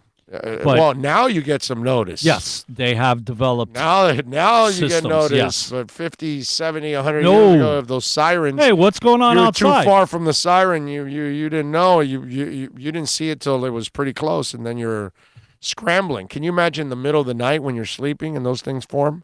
Nah, forget it. And then that's when you don't hear it till it's like right there, and you're like, oh, run downstairs to the basement. Cellar. And all those people have to go into the cellar, basement, whatever the hell it is. Oh, man. Puerto Rico right now having to deal with all the hurricanes they have, and now earthquakes on top of it, man. That's just not cool. And they're unfair. And their system is so antiquated. Everything, even their electrical system that's been damaged, it's so antiquated, It's really weird, man. They like their electrical system is from like the 50s. It's crazy because they've never improved any of that stuff. So anytime they have a natural disaster, it could cripple the island, which it's still, I think parts of that island are still kind of crippled. Oh, they've talked about it. There was a large portion of Puerto Rico that still did not have power. I don't know. Dating back from a year ago, the hurricane. Yeah, then again, my daughter was like, "Oh, we had a great time. We were fine. We had a because they stayed right in their hotel area and just the tourist area and all that, and they were fine because we told her don't go anywhere." Well, any of those islands like that, as long as you stay within your realm of the happiness, it's taken care of. Everything is up to date and working. You get outside of that infrastructure, and yeah, it's antiquated. Yeah. No doubt about that. 786. Thank you, Mr. Trump. Do you, if you want to get in, 786-322-1105 for the accidentlawfirm.com text line. And, of course, you can get in on Twitter at Big O Show. Instagram also is another way to get in on the show. And we'll have some fun here for a few more minutes. We're going to have Andy Behrens on here at the bottom of the hour to have a little fantasy basketball talk. So we'll get to that. I'm interested to hear what his angles are, especially with the trade deadline coming up. What is it, Wednesday? Yes. Tomorrow, right? Yeah. See where guys move and Iguodala and all, Yeah, I lost Luka for another 6 games now. It's just like I don't stop, man. It's just one injury after. Since I started with John Collins suspension, it's just kept going and kept going and kept going. It's like I don't get any damn breaks so far this year. It's been a frustrating fantasy basketball year for me in a big time way. Lakeisha Smith says, "Good afternoon, Big O." She's back. Lakeisha, where you been? Yeah, we've been asking about her for over a week. Yeah, she's been gone. So welcome back, Yes, Lakeisha. welcome back. We've missed you. Yeah. How about that? She's chimed in. She's back, which is always a beautiful thing. We love all our regulars to be out there, as always, joining us on the program. All right, let's do this. Let's take a little bit of a break, and we'll come back on the other side. We'll get ready for Andy Behrens here on the program. If you want to get in, it's really simple. 786-322-1105. That's 786-322-1105. If you want to get in on the accidentlawfirm.com text line, you can also reach out to us on Twitter. That's at Big O Show. And folks, if you're looking for a mortgage and you're tired of dealing with the current mortgage company, they're giving you the runaround, you've been declined, call Choice Mortgage Bank. They do it all. They're your one-stop shop. And folks, we can still get you into a fixed mortgage rate under 3.5%. I've been telling you about Michael Kodsey now for nearly 10 years because nobody works harder than him. You're going to see it firsthand. Why I've been bragging for over 9 years about this. This is why you want to call Choice Mortgage Bank. 561-441-2730. And let me tell you something. This is the owner's personal cell number. That's the kind of confidence he has that he knows he's going to come through for you. His staff is awesome. 561-441-2730. State rates under 3.5% right now. Call him. Choice Mortgage Bank. Man, that was weak, that picture. That's so weak. Plus tax, tech title. It includes $8.99 dealer fee on approved credit offers and 11/10/19. Over 1,500 Toyotas are on the ground, and truckloads of new 2020 Toyotas just keep on coming. To eliminate all 2019 models, Toyota of Hollywood is holding the ultimate 2019 model year changeover event. Make us an offer, any offer, and you can buy a Toyota at up to 50% less than their original MSRP when new and used. 50% less. A pre-owned 2019 RAV4, not $30,000, $19,775. A pre-owned 2019 Camry LE, not $26,000, $17,775. A pre-owned 2019 Corolla LE, not $22,000, $12,775. Pay up to 50% less at Toyota of Hollywood, the #1 volume Toyota dealer, based on total retail sales of new Toyotas in the Southeast region for 2014 to 2018 per SET, on 441 between Hollywood Boulevard and Sheridan Street. Open till midnight. Thinking about buying or refinancing a home? Act now. Home values are ticking up. Don't put off making a move any longer. Call Michael Kodsey now at Choice Mortgage Bank, 561-441-2730, while mortgage interest rates are still at historical lows. Call now to get pre-approved and buy your dream home. If you're currently paying over $800 a month for rent, call 561-441-2730 now before interest rates go up. Down payments as low as 3.5%. Veterans may qualify for no money down. If you own a home, but you're upside down, Michael Kodsey can help. If you're being denied by your bank or your loan process is taking too long, call 561-441-2730. Act now while fixed rates are still under 3.5%. Offices in Boca and Boynton Beach. Rates and terms subject to change daily without notice. Equal housing lender. NMLS 122081.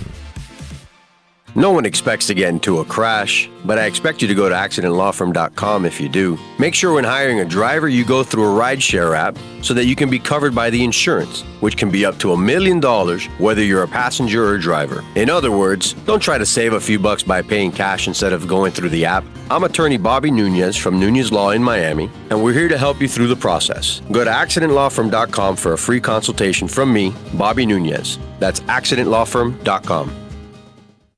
America's safest and best-selling compact luxury SUV is at Acura of Pembroke Pines, and this is how we do it. RDX, $339 a month at Acura of Pembroke Pines, the #1 volume Acura dealer.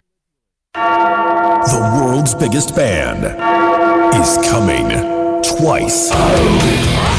Metallica. Headlining the Welcome to Rockville Music Festival. 2 different nights, 2 different sets. The weekend of May 8th through the 10th. Go to welcometorockvillefestival.com for all information. Get your tickets on sale right now. The one, the only Metallica. Go to welcometorockvillefestival.com.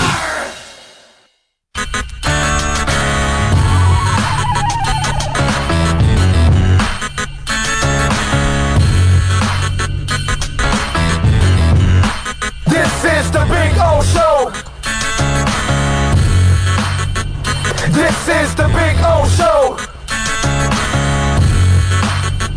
This is the Big O Show.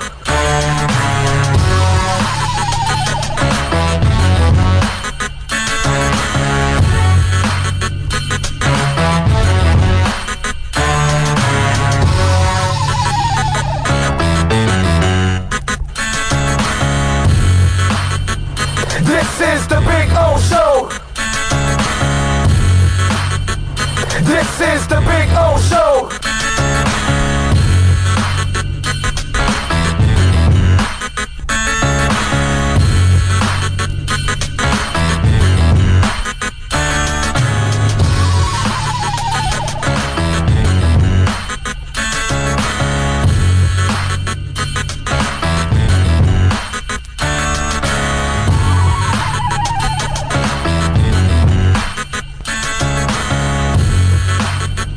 This is the Big O Show.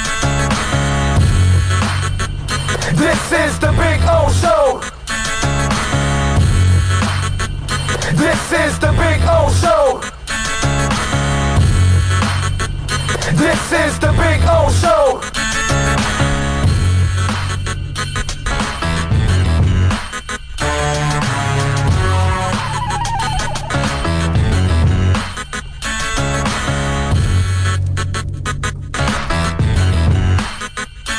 Alrighty, we are back. We're going to talk a little fantasy basketball with Andy Behrens from Yahoo Fantasy. And, of course, you can follow him on Twitter at Andy Behrens and catch his work there at Yahoo Fantasy. Let's bring him aboard. Andy, how you doing, my man? Big O, I'm good. It's good to be back. Back from a week of relatively relaxing vacation, and I've come back to a trade deadline that could get crazy, might get crazy, should get crazy. Let's hope so. All right. Well, if it's going to go crazy, the question is who gets traded, who opens up an opportunity for others. So tell me about a possible trade, maybe a Holiday or something else. Tell me somebody that could get moved and could open it up for somebody else.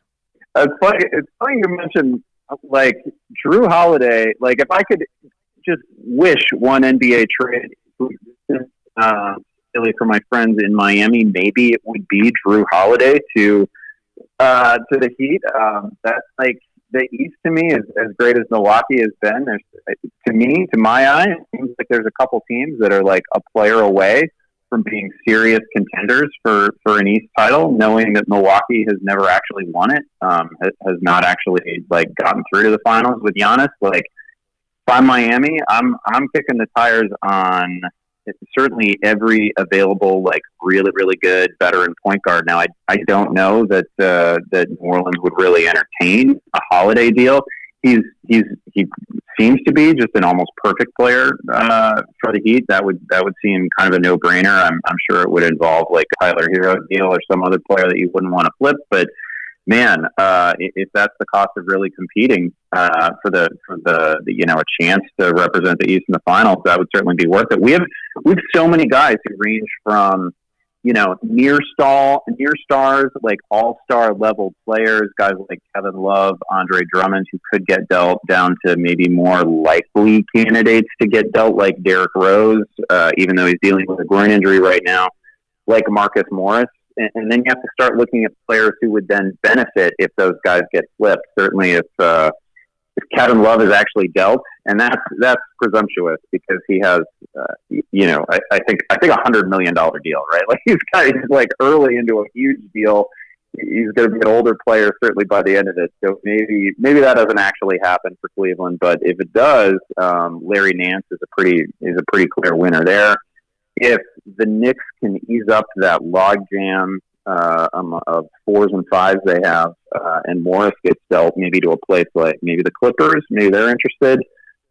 Certainly frees up more shots in a greater runway for a player like RJ Barrett, somebody that you could probably get at a reasonable trade cost right now.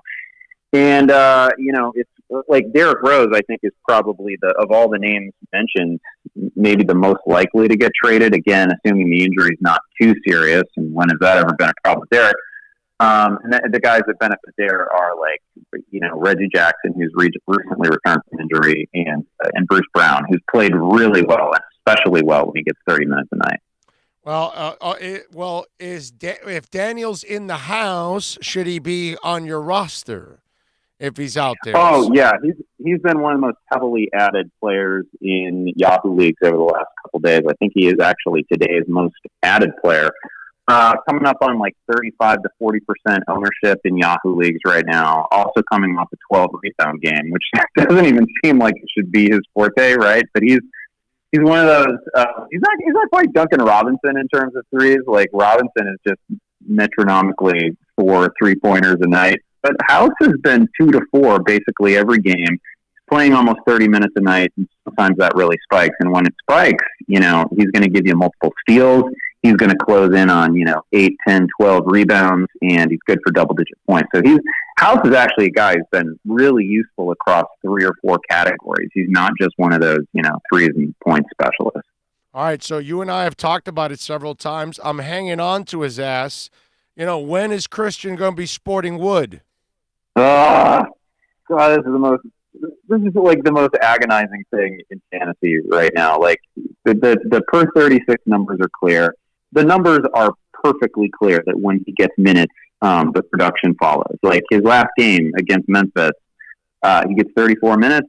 Of course, that results in a full fantasy line. It was a couple of threes, 17 points, few boards, couple of steals, couple of blocks, right? Like that is legitimately what you can expect from him when he gets 30 minutes a night. Of course, he never gets 30 damn minutes a night. One of the Morris brothers is there, but like Andre Drummond should get dealt. He should get dealt. Please. That should actually happen. Please. I don't know what the price is going to be. It's really hard for me to believe that there's not a team out there that's willing to throw like a late first round pick at a guy who is 16 rebounds a game. Like yes. Andre Drummond's a really good player. He's not a prototypical 5 in today's NBA, but my God, like there's got to be some value to somebody who wins every contested rebound. That is still a meaningful skill. As long as Drummond actually gets dealt, then Christian Wood, a guy who's still available in about 60% of Yahoo leagues, maybe more than that. He's just a no-brainer add. He's just a must-add. He's a guy who could deliver top 50 fantasy value over the balance of the season. He's a really good player who doesn't necessarily have a path of minutes right now. Well, I've had a lot of frustrations this year with my fantasy team. Injuries, suspensions, and the latest is Luka. I lost Luka, man, but I didn't get Brunson. Is that the answer? Yeah, the good news there is that it doesn't sound like this Luka thing is going to be particularly long-lasting, right? And you've also got the benefit of All-Star Weekend coming up, so that's going to be a light week anyway. So it's pretty good. He's gonna have time to recuperate. There weren't necessarily a ton of games out there that he's going to miss, but Brunson is pretty clearly the ad. 30 minutes the other night. Didn't really have a full fantasy line, but the game before, I think it was the Atlanta game, 27 points, I believe it was, 8 assists. He's just a guy who can fill the box score. He's not going to be huge in terms of defensive goodies, but just marvelous instincts. Just a winning player. We saw that obviously at the college level. I saw plenty of him when he was a prep player around Chicago. Just a great player, super heady guy, and he's going to be a really solid fantasy play. Got back-to-back games coming up this weekend, see if you can add him right now. He's somebody who's available in 72% of Yahoo leagues. Just brought him up. He's got back-to-back games over the weekend at Washington and Charlotte. Any game against Washington is super fantasy-friendly. They play at ridiculous pace. They give up a huge number of points. I mean, that's like a possible 2010 game for Brunson right there. Terrence Davis, how do we look at that guy? Is there any chance that he gets a little more playing time?